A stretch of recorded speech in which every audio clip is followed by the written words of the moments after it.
What's going on, guys? This is Uche and Joku, Sneaker Principal.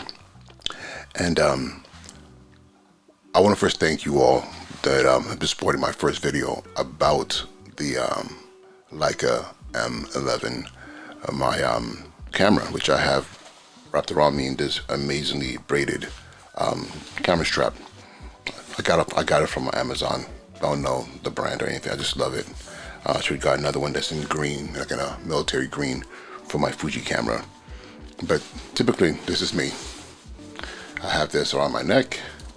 For those of you who don't know, just from the name of my channel, Sneaker Principal, I am a principal, middle school principal in the South Bronx. Been doing that for a long time, and my Leica comes with me everywhere that I go. It's pretty much around my neck or in my bag, but if I'm not, distracted by other things, I always make sure to have it around my neck, because the thing about it is people say it's heavy, but however, it's how do I put it? It's trying to get that focus in here. My face, get the focus. Yeah, here we go. People say it's heavy, but I don't think it's that much. I mean, this is the EOS R5. I would say it's comparable in hand. It's just that the density of it is what you feel. In my opinion, just a little bit more dense. It's full metal, but when you have it around my neck and my back, around my neck and just wrapped around my shoulder, it's pretty cool. And one thing I like about it, it's because of the build quality of this camera. It's like a tank, so I don't really worry about it as much. In the lens, this is Summicron f2 28mm. It's pretty much metal, except for the aperture ring, which actually is metal too.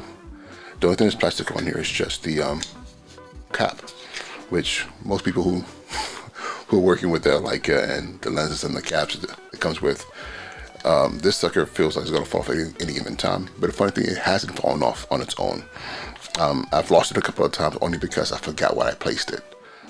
But once it's on, it's on. It's pretty in there. But I digress. The reason I want to talk to you about what I want to talk to you about is the fact of how I use this. An incredible investment, but it's an incredible investment in giving me something to be able to tell a story in the best way possible for my situation. So I'll tell you this real quick. I am a middle school principal. I've been doing turnaround work in schools for many years now. What do I mean by turnaround work? I go into schools that are struggling with something. Either I'll tell you this, my 3 schools so far. First school had an issue with a lot of violence and a lot of just chaos, behavioral chaos. There had been a lot of suspensions. There had been a riot. There had been a lot of things in that particular school when I took it over. And in the time I was there, I was able to turn it around, put it in the right direction, then hand it off to my assistant principal, who's now leading that school for the past number of years successfully. Yeah, I went to another school from the Bronx to Brooklyn, where there was some other issues there, and I was brought in to kind of support in really trying to find ways to have that particular school have a strong footing there, and hopefully not be moved out of the building. Did that, handed the school over to my assistant principal, and I moved on. But now, I'm in a school where I decided to, rather than just being about just fixing the problem and moving on to the next assignment, I've decided to do something even more interesting. This school is a school that's been struggling for a number of years. I'm the 3rd principal in 3 years, 9th in 15 years. So as a result, you have a school that it's been really hard to figure out what is the thing to put a school back in the right path. So I'm doing a lot of incredible things in that school. If you go in my LinkedIn, you can follow my story on LinkedIn. I pretty much document almost on a daily basis on Twitter as well. On LinkedIn, Uche L in Joku, EDM. Then on Twitter, the Sneaker Principal, SNKR Principal.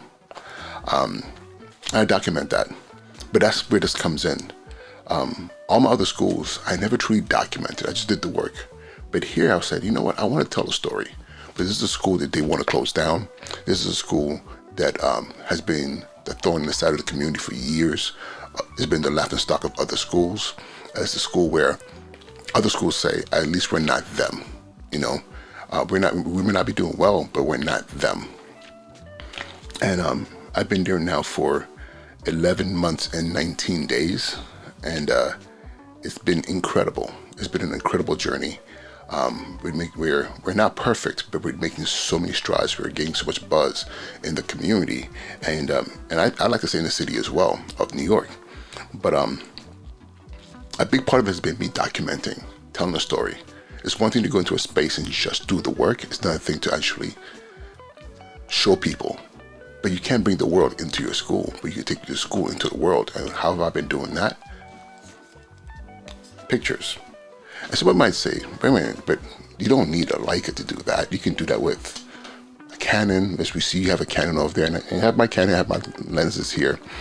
I have a Fuji camera as well. Someone can say, you know, Fuji or even your iPhone. You know, just take out your iPhone and just up. Listen to the news earlier, but take out your phone and just take pictures. You're right about that. I could definitely do that.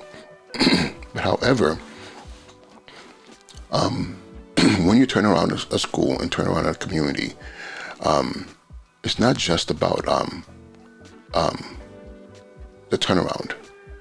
It's also about the story, the narrative that you're telling. And for me, especially in the social media world that we live in, there's nothing more powerful than images. You know, yes, I do a little bit of video here and there, and the videos I typically just do on my phone. But something about capturing moments with a camera, but in a way that when you look at the camera, when you look at the photographs, it doesn't feel like an iPhone. It doesn't feel like anything else you've seen before, especially in the South Bronx. You know, I know that I'm in a very unique position to tell a story that most people don't get to hear. So when I take a photograph with my Leica, typically in black and white, but the other thing too, I usually do the monochrome, black and white monochrome setting on here, or I'll do the vivid. Between those two spaces, I capture pictures that make people stop and say, wow, what's going on there? And that's what I love about this. But not only that, because I don't get to just walk around and shoot and spray, I actually have to stop, take the camera out, figure out the aperture in that space manually. There's no auto here. I gotta click through and figure out where am I setting? Am I doing F2? Is there no? Or do I want, because I want to encapsulate a particular subject, a student, a pencil, a group of students, a teacher leaning over a student, whatever it may be? Or do I want to have the whole space in more focus? And that's why I chose the 28mm, because within the 28mm, I can capture a whole entire space, or I can use my feet to get closer and make it more intimate. One thing I'll tell you is about this camera, it's made me so much closer to my students, because sometimes I gotta be all up in your face and they're like, Mr. Camera, but now they're so used to it. And even actually expected, they want to see the pictures, you know, and it's allowed me to take, now I'm at this point in time over maybe about pushing 2,000, over 2,000 photographs. It's probably more than that, I'll be honest with you. I've not been counting, but I know every time I put out a camera in an event, I'll probably walk away with 300-400 images. So, but the great thing about it is the feel of it. When you see that picture, you know it's different. Because I want my school to feel different. When I tell the story of the school, it feels different. When you see a black and white picture, it feels different. It feels classic. It feels like the story's being told, and you stop to see. And for me to create those, I have to slow down, get my aperture, get my shutter speed, get my ISO the way I want it. Make sure I finally learned how to zone focus, using zone focusing so that I can take quicker pictures if we're having an event, where I can say, hey, that subject is so far away, I can shoot at infinity, or I'm trying to capture a whole entire space. And I'll tell you this, yesterday we had the New York City marching band, come to our school and perform for our students alongside our drum line. We have our drum line. My school is a 6th, 7th, and 8th grade school. So you to see our kids standing on stage next to New York City Police Department's finest marching band and watching the drum lines play tap for tap, roll for roll was so amazing. And I captured it. So I'm going to share a couple of those images at the end of this video. But the purpose of this video is to tell you the Leica is the most amazing storytelling tool. Yes, you can do it any other camera, most definitely. But for me personally, this allows me to create a narrative in a form that is unique. So when other schools, other community members, parents, people who are looking for schools, search our school, they search me out, they see these images, it draws them in, it attracts them, they want to know more because they get this, because they're getting a very distinct outside looking in feel through images. So yeah, I just wanted to share that with you. This is how I use my Leica amongst many other ways. And thank you. Have an amazing day. Be well.